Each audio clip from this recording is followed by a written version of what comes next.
Assalamu alaikum students, welcome to Camfo. Today we are going to solve another numerical of page number 20. Look at the question. 1.6 gram of a sample of gas occupies a volume of 1.1 dm3. यानी 1.6 ग्राम जो sample है वो volume occupy कर रहा है 1.1 dm3 at standard temperature pressure. Determine the molar mass of a substance. Molar mass आपसे पूछा गया है. ठीक है. First step is you have to make data में जो चीज़ें नोन होती हैं उनको पहले लिख लेते हैं और जो अननोन है उसको लास्ट में लिखते हैं.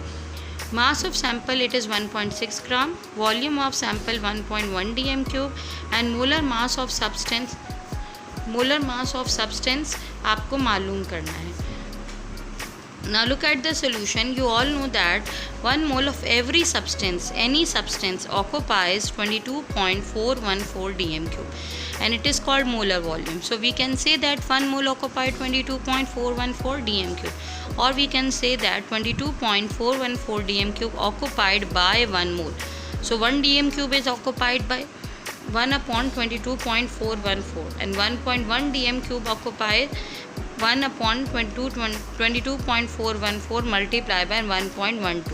यूनिटरी मेथड सिंपल यूज़ किया है क्योंकि 22.414 1 मोल ऑक्यूपाई कर रहा है तो 1 dm3 कितना ऑक्यूपाई करेगा 1 अपॉन 22.414 और 1.12 कितना कर रहा है आपने सिंपली उससे मल्टीप्लाई कर दिया.